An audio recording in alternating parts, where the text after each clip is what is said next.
Hello दोस्तों, तो जैसे कि आपको थंबनेल और टाइटल से पता चल ही गया होगा कि आज के हम इस वीडियो में देखने वाले हैं कि कैसे आप अपने बिजनेस की या फिर पर्सनल बैलेंस शीट बना सकते हो। इस वीडियो में हम पूरी जानकारी लेंगे कि क्या होती है बैलेंस शीट, कैसे बनती है बैलेंस शीट और क्यों एक्चुअली उसको बैलेंस शीट बोला जाता है। जैसे जैसे इंडिया की जीडीपी बढ़ रही है, जैसे जैसे स्टार्टअप बिजनेस एक्सपांड हो रहे हैं और जैसे अपने डे टू डे लाइफ में फाइनेंस का रेलिवेंस बढ़ते जा रहा है, हर एक इंसान को बैलेंस शीट की बेसिक नॉलेज होना बहुत जरूरी है। इस वीडियो में मैं स्टार्टिंग से एंड तक पूरा जानकारी दूंगा कि कैसे बनती है बैलेंस शीट, क्या क्या कंपोनेंट होते हैं जो कि इंपॉर्टेंट होते हैं हर एक बैलेंस शीट में, और क्या कैसे आप अपनी पर्सनल या फिर बिजनेस की बैलेंस शीट जो है वो बना सकते हो। अभी वीडियो स्टार्ट करने से पहले मैं आपको बताना चाहूंगा कि बिजनेस में कोई भी ट्रांजेक्शन होते हैं उसके हमेशा दो इफेक्ट होते हैं। हमारे इंडिया में double entry accounting system follow किए जाते हैं, मतलब जिसका इफेक्ट जो है वो एक इफेक्ट जो है वो प्रॉफिट एंड लॉस में आता है और सेकंड इफेक्ट जो है वो बैलेंस शीट में जाता है। फॉर एग्जाम्पल, आपका कोई भी सेल हुआ है, आपने एक प्रोडक्ट सेल किया है, तो उसका एंट्री आता है कि bank account debit to sale account, मतलब इसका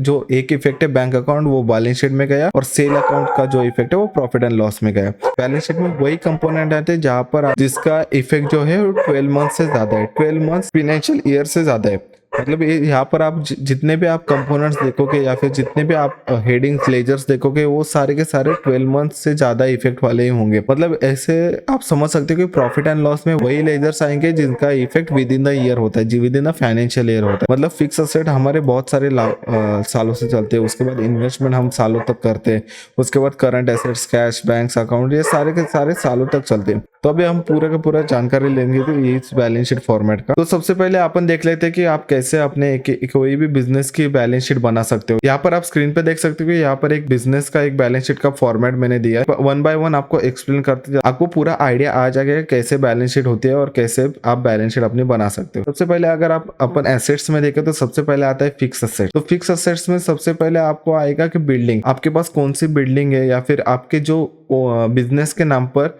अगर आप बिजनेस की बैलेंस शीट बनाए हो तो बिजनेस के नाम पर कौन कौन सी प्रॉपर्टीज है वो यहाँ पर आपको वैल्यू डालना होगा। अब यहाँ पर आप वैल्यू कौन सा डालोगे, जो कि ऑफिशियल प्रॉपर्टी डॉक्यूमेंट्स में होंगे, जैसे कि इंडेक्स 2 में जो वैल्यू होगा या फिर कोई भी एग्रीमेंट वैल्यू होगा वही आपको यहाँ पर डालना होगा। उसके बाद कंप्यूटर या फिर फोन, अगर आप कोई अपने बिजनेस में कंप्यूटर या फिर फोन यूज करते हो तो अपने बिजनेस के नाम पे कौन कौन सा कंप्यूटर है या फिर फोन से जिनका आपके पास वैलिड बिल अवेलेबल है बिजनेस के नाम पे, तो आप यहाँ पर उनकी वैल्यू डाल सकते हो। उसके बाद आता है व्हीकल। व्हीकल में आप 2 व्हीलर 4 व्हीलर जो भी अपने बिजनेस के नाम पे आता है वो आप यहाँ पर डाल सकते हो। आपको ध्यान रखना कि यहाँ पर आप जो भी फिक्स असेट डालो वो आफ्टर डिप्रिसिएशन होना चाहिए। मतलब अगर समझो यहाँ पर अगर व्हीकल 2 साल पहले लिया है तो आपको उस पर डिप्रिसिएशन चार्ज करने के बाद जो वैल्यू आएगा वो आपको यहाँ पर डालना है। अब डिप्रिसिएशन के सारे रेट, मतलब नॉर्मली व्हीकल पे डिप्रिसिएशन रेट होता है 15%, कंप्यूटर पे 14% होता है और मोबाइल पे 15%। आपको ये सारे के सारे डिप्रिसिएशन रेट जो है वो इनकम टैक्स एक्ट के हिसाब से डालना होगा। तो यहाँ पर आप सारे फिक्स असेट डाल लोगे। उसके बाद आते हैं इन्वेस्टमेंट। इन्वेस्टमेंट की वैल्यू वही डालने जो as on balance sheet date होगी। मतलब अगर समझो यहाँ पर अब बैलेंस शीट का डेट है 13 नवंबर, तो आपको इन्वेस्टमेंट का वैल्यू भी 13 नवंबर को कितना होगा और वो यहाँ पर डालना होगा।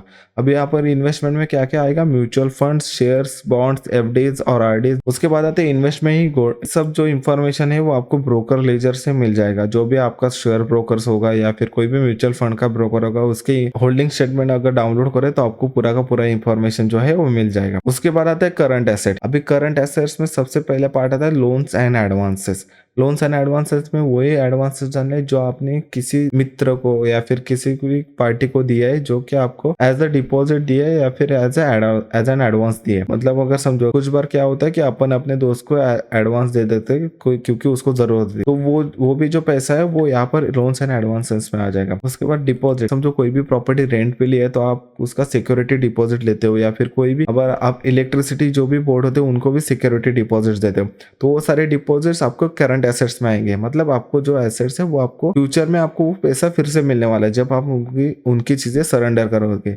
इसलिए उसको एसेट्स में गिना जाता है। उसके बाद आता है सन्ड्री डेटर्स। अभी अपन बिजनेस की बैलेंस शीट बना रहे हैं इसलिए यहाँ पर आ गया सन्ड्री डेटर्स। सन्ड्री डेटर्स मतलब कस्टमर्स जिनसे पैसा आना आपका पेंडिंग है, या फिर कोई भी आपका जो सामान है वो बेच दिया है मगर उनसे पैसा आना बाकी है, तो उनको बोलते हैं सन्ड्री डेटर्स। ऐसे कितने अमाउंट के सन्ड्री डेटर्स आपके पेंडिंग है आपको कैलकुलेट करना होगा और यहाँ पर डालने होंगे। उसके बाद जो है कैश कैश में क्या होता है, बैलेंस शीट के डेट पे आपके पास कितना कैश है उसका अमाउंट आपको डालना होगा। उसके बाद बैंक अकाउंट का balance as on balance sheet date. यहाँ पर आपके सारे के सारे एसेट्स जो है वो वन साइड में एसेट्स आ जाएंगे। उसके बाद आता है यहाँ पर लायबिलिटी साइड। अभी लायबिलिटी साइड में पूरे के पूरे लोन्स आ जाएंगे और या फिर जो भी आपकी लायबिलिटीज है वो आ जाएगी। सबसे पहले आता है कि लोन्स। अभी लोन्स में बहुत सारे टाइप्स के लोन्स होते हैं। अगर आपके बिजनेस के नाम पर आपने होम लोन लिया है या फिर प्रॉपर्टी लोन लिया है या फिर कोई भी secured loan, gold loan, mortgage loan, vehicle loan या फिर पर्सनल लोन आपके बिजनेस में नाम पे दिया है, तो आपका उस टाइम का बैलेंस शीट डेट पे कितना आउटस्टैंडिंग अमाउंट है वो आपको यहाँ पर डालना होगा। अब जब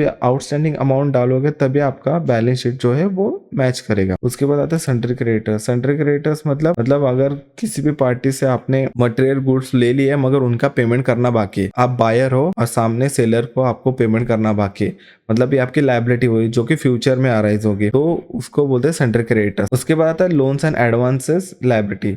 यहाँ पर आप देख सकते हो कि यहाँ पर आता है लोन्स एंड एडवांसेस एसेट्स। इसका ही अपोजिट है लोन्स एंड एडवांसेस लायबिलिटी। मतलब अगर समझो आपका कोई भी प्रॉपर्टी है जो आपने भाड़े पे दिया है, तो आपने उनसे सिक्योरिटी डिपॉजिट लिया होगा, तो फिर वो आपको सिक्योरिटी डिपॉजिट फ्यूचर में कभी ना कभी तो उनको रिपेयर करना है, इसलिए उसको एज ए लायबिलिटी दिखाया जाता है। उसके बाद आता है एनी अदर करंट लायबिलिटी। मतलब आपको ऐसा लगता है कि वो फ्यूचर में जाके लायबिलिटी जो है वो अराइज होगी। अभी यहाँ पे सारे आपके आ जाएंगे लोन्स एंड लायबिलिटीज। तो उसके बाद जो fix assets minus loans and liabilities जो आता है वो आपका आता है कैपिटल अकाउंट। मतलब यहाँ पर आपने जो इनिशियली जो अमाउंट जो इन्वेस्ट किया था वो को यहाँ पर डालना होगा। अगर समझो आपके पास अभी इंफॉर्मेशन नहीं है कि आपने इनिशियली कितना कैपिटल डाला था, तो आपको क्या करना है कि आपको सारे के सारे एसेट्स की इंफॉर्मेशन ले लेने, as on balance sheet date value कितना है आपका एसेट्स का वो सारा का सारा डाल देना है। उसके बाद लोन्स के वैल्यू डाल देने, उसके बाद करंट लायबिलिटी जो भी आपको डालने हैं, जो भी बैलेंसिंग फिगर बचेगा वो होगा कैपिटल अकाउंट। मतलब ये जो है वो आपका बैलेंसिंग फिगर रहेगा अगर आपके पास कैपिटल अकाउंट का एक्चुअल वैल्यू नहीं है। अभी कैपिटल अकाउंट्स को नॉर्मली नेटवर्थ भी कहा जाता है। मतलब नेटवर्थ क्या होता है, आपके जो भी टोटल एसेट्स है वो माइनस लायबिलिटी मतलब कैपिटल अकाउंट। तो वैसे कैपिटल अकाउंट मतलब नेटवर्थ होता है। जितना भी आपका कैपिटल अकाउंट होगा वो ही आपका नेटवर्थ होगा। अभी अपन ने वन बाय वन सारे के सारे कंपोनेंट्स या फिर सारे के सारे लेजर्स की इंफॉर्मेशन ले ली। अब मैं आपको एग्जांपल दिखाता हूँ कि क्यों इसको बैलेंस शीट कहा जाता है। ये जो है एबीसी एंटरप्राइजेस, ये वड़ा पाव का ठेला है जो कि रोहन ने लगाया। तो रोहन ने शुरुआत में कैपिटल लाया 1 लाख रुपए। तो 1 लाख रुपए जो लाया है वो कैश में या फिर बैंक में ही डाला होगा। तो यहाँ पर अगर समझो कैश में लाया उसने 50,000 और बैंक में लाया 50,000, तो यहाँ पे देख सकते कि 50,000 और 50,000 यहाँ पर 1 लाख, यहाँ पर दोनों के दोनों बैलेंस हो गए। मतलब आपके एसेट्स और जो लायबिलिटी साइड है वो मैच हो रही है परफेक्ट। अभी इसके आगे देखते हैं। समझो रोहन ने जो है वड़ा पाव ठेले के लिए गाड़ी लिया, मतलब जो वड़ा पाव का गाड़ी होता है वो परचेस किया। वो उसने परचेस किया पूरा का पूरा लोन पे, पर्सनल लोन पे। समझो वो वड़ा पाव का गाड़ी है जो वो गया 30,000 में, तो यहाँ पर व्हीकल में आ जाएगा 30,000 और यहाँ पर उसने पर्सनल लोन पे लिया है तो यहाँ पर आ जाएगा 30,000। ऐसे आपको पूरा का पूरा आपको बैलेंस शीट का जो है वो बैलेंस मिल जाएगा। मतलब यही होता है कि assets minus assets is equal to liability. मतलब जितना भी आप कैपिटल अकाउंट में या फिर लायबिलिटी साइड दिखेगा उतना का उतना ही एसेट्स में दिखेगा। ऐसे होते हैं कि बैलेंस शीट, इसलिए उसको बोला जाता है कि बैलेंस शीट। अभी अपन ने ये देखा कि बिजनेस की बैलेंस शीट कैसे बनाते हैं। अभी अपन देखते हैं कि पर्सनल बैलेंस शीट। मतलब पर्सनल में क्या करते हैं अपन, पर्सनल में इशू आता है कि आपको कैपिटल नहीं पता होगा, तो यहाँ पर अपन क्या करते हैं कि कैपिटल को अपन बैलेंसिंग फिगर लेते हैं। मतलब अगर समझो ये एक है जो एबीसी नाम का बंदा है उसकी खुद की बैलेंस शीट है, तो यहाँ पर उसने पर्सनल बैलेंस शीट, उसको कैपिटल तो पता नहीं, तो वो क्या करेगा कि अपने जो भी उसके नाम पे उसके खुद के नाम पे जो भी फिक्स असेट्स है, मतलब या फिर वो प्रॉपर्टी हो या फिर वो कोई भी फ्लैट हो या फिर कोई भी प्लॉट हो, जो भी उसके नाम पे फिक्स असेट्स है, इन्वेस्टमेंट्स है, करंट एसेट्स है, वो सब डाल लेगा। उसके बाद उसने जो भी लोन्स लिए, उसके पर्सनल लोन्स या फिर home loan, secured loans, property loan, सारे के सारे लोन्स बैलेंस शीट में डाल देगा। उसके बाद sundry creditors normally personal balance sheet में 0 ही आते हैं, क्योंकि वहां पर सन्ड्री क्रेडिटर्स और डेटर्स मतलब बिजनेस के लेजर्स है, तो यहाँ पर पर्सनल में उसका कोई काम नहीं आता। ये सब डालने के बाद आपको जो भी बैलेंसिंग फिगर मिलेगा, मतलब आपको यहाँ पर समझो यहाँ पर टोटल आया है 1,30,000 और यहाँ पर आ रहा है 30,000, मतलब यहाँ पर बैलेंसिंग फिगर क्या है 1 लाख, तो आपको वही हो गया आपकी नेटवर्थ। अभी टेक्निकली क्या क्या होता है कि कुछ बंदों के जो है वो लायबिलिटी साइड जो है वो ज्यादा हो जाते हैं और एसेट साइड कम होता है, तो उनको टेक्निकली बैंकरप्ट बोला जाता है। कैपिटल अकाउंट जब तक लायबिलिटी साइड होता है वो प्लस होता है,